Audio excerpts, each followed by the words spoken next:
Hi నమస్తే welcome to Myra media. నేను మీ కేవీఆర్. ఆపరేషన్ సింధూర్ కొనసాగుతూనే ఉంది అని చెప్పి భారత ప్రధాని నరేంద్ర మోడీ ఒక సంచలన ప్రకటన చేసిన సంగతి తెలిసింది కదా. నిన్నగాక మొన్న ఇంకా ప్రపంచానికే పెద్దన్నగా ఫీల్ అయ్యే అమెరికా అధ్యక్షుడు డొనాల్డ్ ట్రంప్ మధ్యవర్తిత్వం వహించడం, రెండు దేశాలు సీజ్ ఫైర్కు అంగీకరించినాయి. సో ఇంకా ఆపరేషన్ సింధూర్ ఆగిపోయింది, ఇక్కడితో యుద్ధం ముగిసింది అని చెప్పి ఎవడో కోన్కిస్క గొట్టంగాడు చెప్తే భారత ప్రభుత్వం అవును సీజ్ ఫైర్ ఆగిపోయింది అని చెప్పి ఎంత పెద్ద ఎత్తున బ్లేమ్ అయిందో చూసినాం కదా. మొన్న పెహల్గాం దాడిలో 26 మంది ఉగ్రవాదాడిలో మృతి చెందితే దేశం మొత్తం ఏకతాడి మీదకి వచ్చింది. ప్రతిపక్షాలన్నీ కూడా ఒక తాడి మీదకి వచ్చినాయి. ఈసారి పాకిస్తాన్ కొట్టే దెబ్బ మామూలుగా ఉండకూడదు.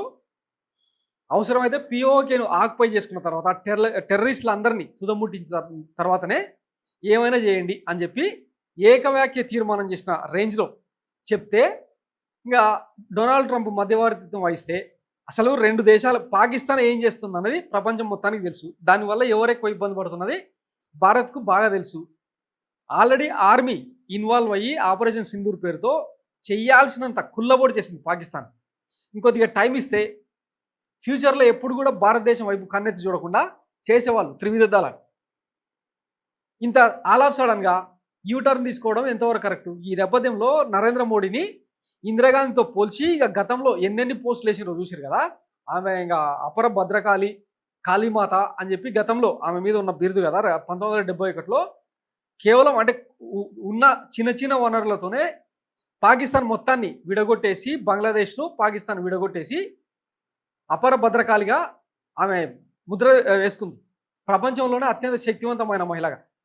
ఆ రోజు కూడా సేమ్ ఇదే అమెరికా రొనాల్డ్ నిక్సన్ అనే అప్పటి ప్రెసిడెంటు పాకిస్తాన్ మీద ఇంక ఎట్లాంటి చర్యలకు తీసుకున్నా అమెరికా నుంచి మిగతా దేశాల నుంచి మీకు సాయం ఉండదు అది అని చెప్తే, మీ మధ్యవర్తిత్వంతో మాకు సంబంధం లేదు, మాకు అనవసరం, మా వెన్నెముకను మేము నిటారుగా నిలబెట్టుకుంటాం, మేము ఏం చేయాలో మాకు తెలుసు అని చెప్పి ఆమె యుఎస్ నుంచి తిరిగి వచ్చిన తర్వాత వెంటనే అప్పటి ప్రతిపక్ష నేత వాజ్పేయిని పిలిపించి ఒక గంట పాటు ఏకాంత చర్చలు నిర్వహించిన తర్వాత ఐక్యరాజ్య సమితిలో భారత గలం వినిపించడంతో ఒక్కసారిగా పాకిస్తాన్ దాష్టికాలు ఏందన్నది ప్రపంచం దృష్టికి వచ్చినాయి.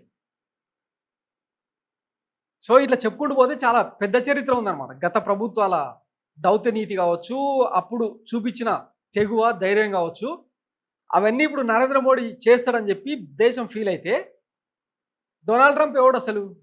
వాడొక ఆయుధాల వ్యాపారి, వాడు అమ్ముకుంటాడు, వాళ్ళని న్యూట్రల్ చేస్తాడు, మనల్ని ఎగదోస్తాడు, లేదంటే పాకిస్తాన్ ఎగదోస్తాడు, మనల్ని సైలెంట్గా ఉండమంటాడు. అల్టిమేట్గా ఇబ్బంది పడేది భారత ప్రజలే కదా. భారత ఎకానమీని ఎప్పటికప్పుడు వెనక్కి లాగేలా ప్రపంచ దేశాలు చాలా కుట్ర చేస్తూ ఉన్నాయి. వీటన్నిటిని సమర్థవంతంగా తిప్పికొట్టాల్సిన బాధ్యత వీళ్ళకుందా లేదా? ఈరోజు ఆపరేషన్ సింధూర్ పేరుతో 1 వీక్లో ఎన్ని పోర్టులను కరాచీ ఎయిర్పోర్ట్ దగ్గర నుంచి మొదలు పెడితే నూర్ ఖాన్ ఎయిర్ బేస్ వరకు చాలా ఎయిర్ బేస్లు అంటే పాకిస్తాన్ కీలకమైన యుద్ధ స్థావరాలన్నింటినీ కూడా ధ్వంసం చేసింది. ఇందులో కీలకంగా బ్రాహ్మోస్ క్షిపణులు ఏవైతే ఉన్నాయో అవి అద్భుతంగా పనిచేసినాయని చెప్పి మన డిఆర్డిఓను, డిఎల్ఆర్డిని, తర్వాత ఆర్మీ తెగువను కొనయాడుతూ ఉన్నారు. ప్రపంచం మొత్తం భారత్ తలుచుకుంటే ఏమైనా చేస్తుంది. ఈరోజు వరకు ఒక్కటి కూడా పాకిస్తాన్కి సంబంధించిన మిసైల్ కానీ డ్రోన్ కానీ ఆ శకలాలు భారతదేశంలో పడలేదంటే ఎంత అద్భుతంగా భారతదేశాన్ని రక్షిస్తూనే శత్రుదేశాన్ని చీకటి దెబ్బలు కొట్టిందో ఒకసారి అర్థం చేసుకోండి.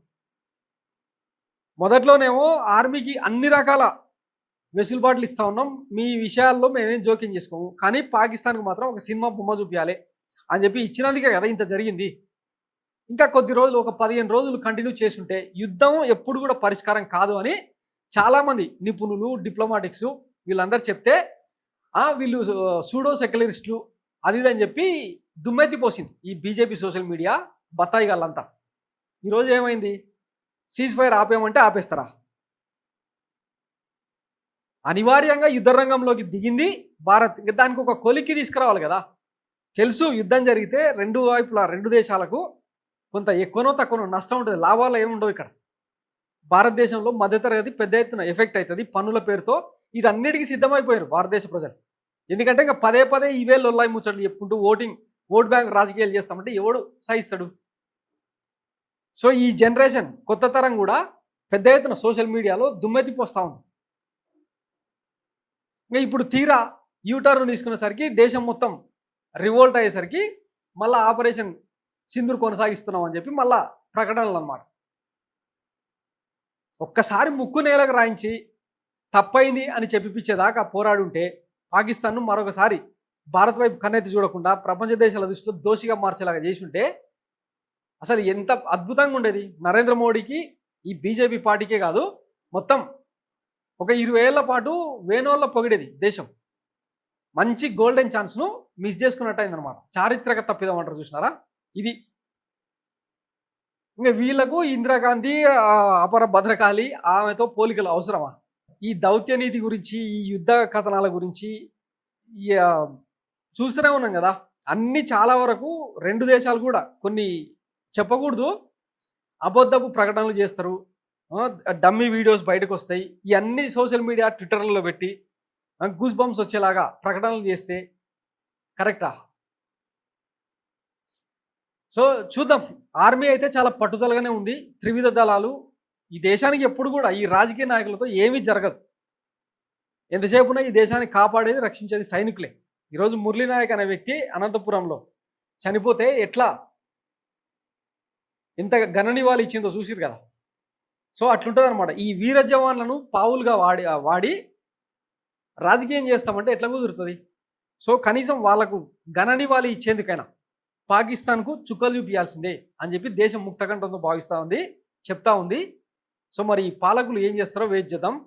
ఇప్పటికే ఏదో చెప్పిరనమాట, పీఓకేను మాకు ఇచ్చేసేయాల్సిందే, తర్వాత ఉగ్రవాదులందరినీ కూడా ఏరేసేదాకా సహకరించాల్సిందే, తర్వాత డైరెక్టర్ జనరల్స్ స్థాయిలోనే చర్చలు జరగాలి, రాజకీయ విదేశాంగ శాఖ పరిధిలో ఈ చర్చలకు మేము సిద్ధంగా లేము అని చెప్పి ఏవేవో డిమాండ్లు పెడతా ఉన్నారంట. మరి అవి ఎంతవరకు వస్తాయన్నది వేచి చూద్దాం. రెగ్యులర్గా మనం దీని గురించి కూడా చెప్పుకుందాం. Thanks for watching Myra media. నేను మీ కేవీఆర్. Thank you.